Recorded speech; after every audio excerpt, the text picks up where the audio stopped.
La serpiente de metal que tipificó a Cristo Jesús.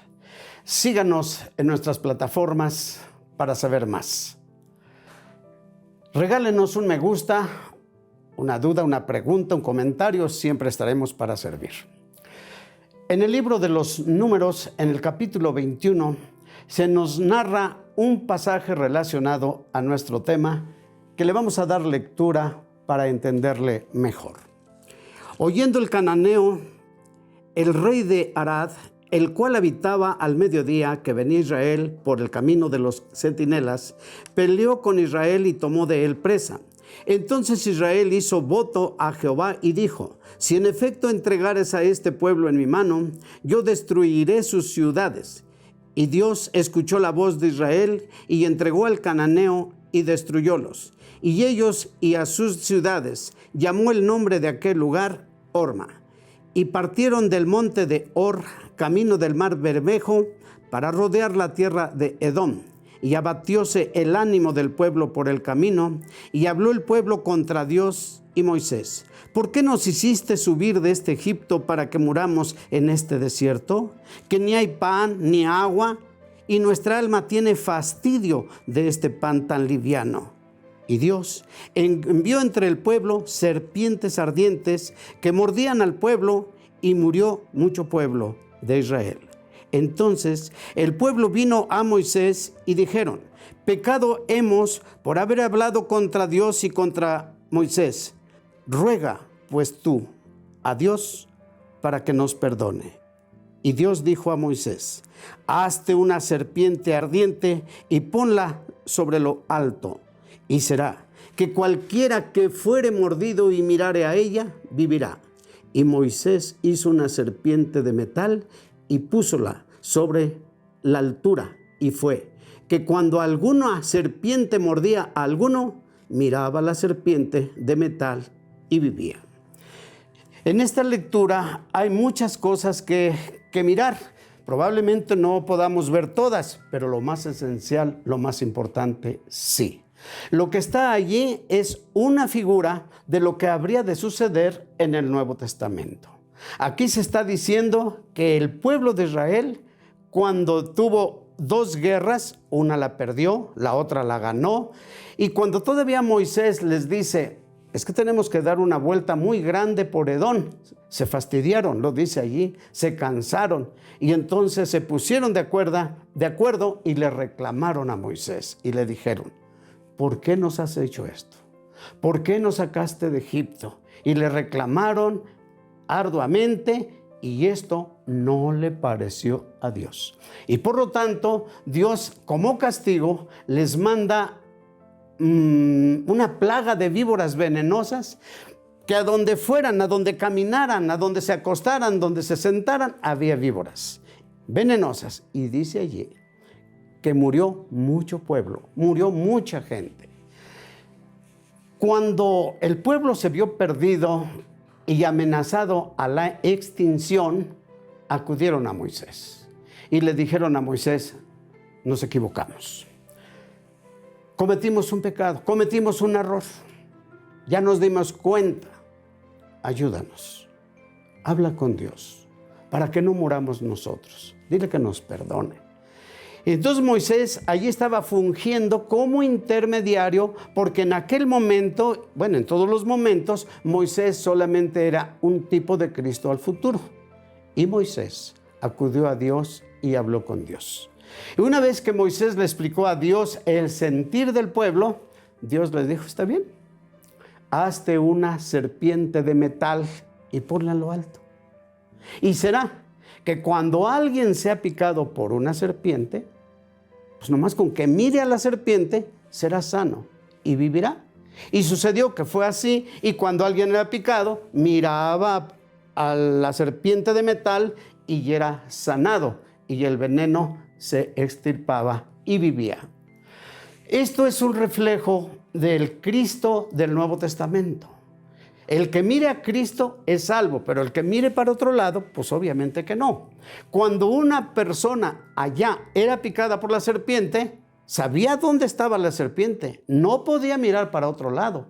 Si quería ser sano, su mirar su mirada tenía que ponerla fija en la serpiente que estaba en las alturas. Y de esa manera, entonces empezó a sentir el pueblo un alivio.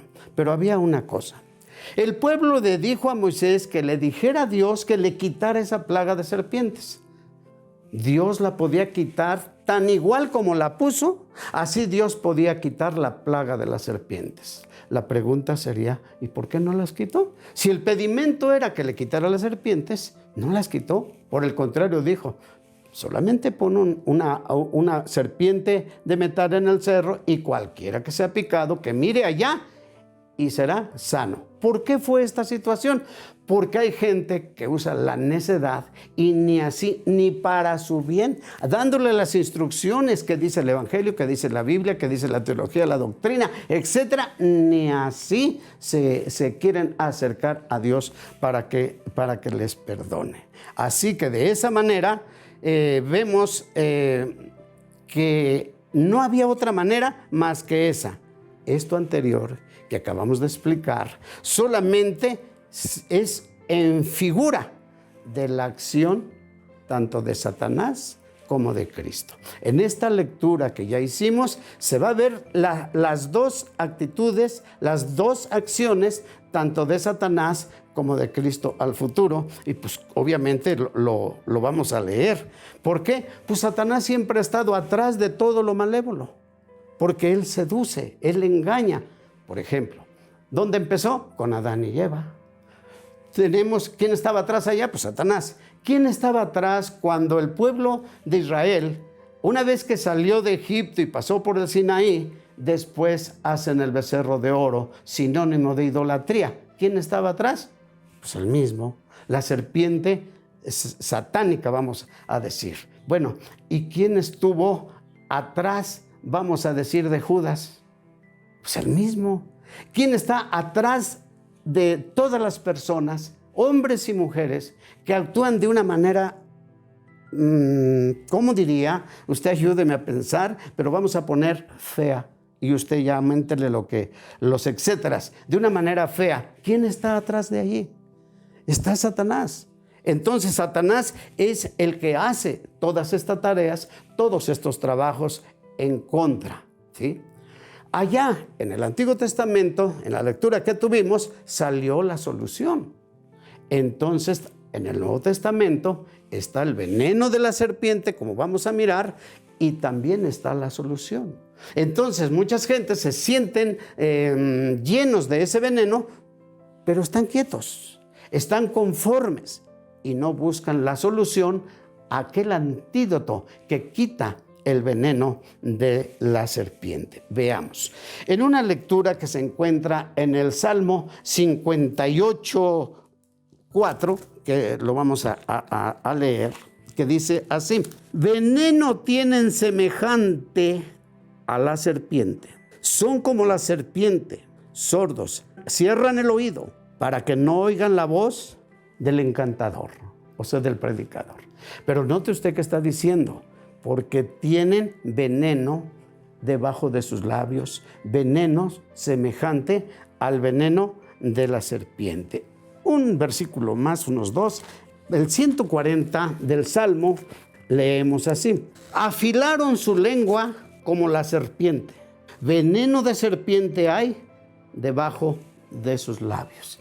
Creo que estos versos no están de adorno, ni están por estar, sino que estos versículos es parte de la inspiración divina, escritos por el poder del Espíritu Santo. Uno más y pasamos a otra situación. Por ejemplo, en el libro de Santiago, que es un libro de pocas hojas, los que lo conocemos, dice una parte muy importante. Esto nos conviene leer, por eso dice Cristo Jesús: escudriñad las Escrituras, porque a vosotros os parece que en ellas tenéis la vida eterna. Oigamos el capítulo 3, versículo 8. Porque ningún hombre puede domar la lengua, que es un mal que no puede ser refrenado, porque llena está de veneno mortal. Oiga usted, Este veneno mortal obviamente no está aludiendo que va uno a morir físicamente por ese veneno.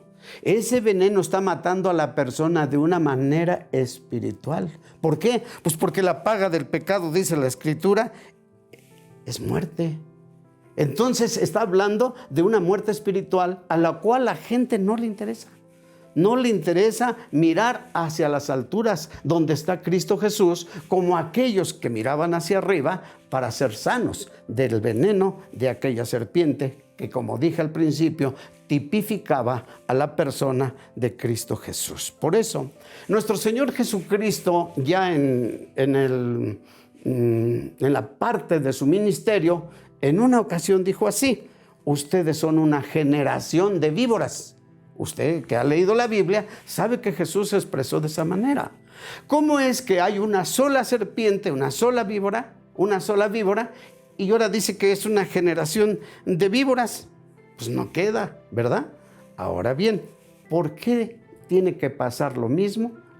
En Juan, capítulo 3, versículo 14, dice así: así como Moisés puso a la serpiente de metal, así es necesario que el Cristo suba hacia arriba para que todo aquel que mire a Él también sea salvo del veneno de la serpiente que inunda la sangre y el corazón espiritual de millones de gentes. Es lo que tenemos que hacer nosotros, de entender esa parte para que veamos que también, como allá, hay una solución para el veneno mortal de la serpiente. Y terminando, Colosenses capítulo 3:1 dice: pongan la mirada hacia arriba donde está Cristo Jesús. Eso es lo que tenemos que hacer nosotros, y espero que con este pequeño estudio usted abra un hueco en su corazón para recibir a Cristo Jesús y quitarse de ese veneno mortal. Síganos en nuestras plataformas, regálenos un me gusta, denos un comentario, una pregunta. Le esperamos en nuestra siguiente emisión. Que Dios le bendiga a usted. Que la paz de Dios sea con usted.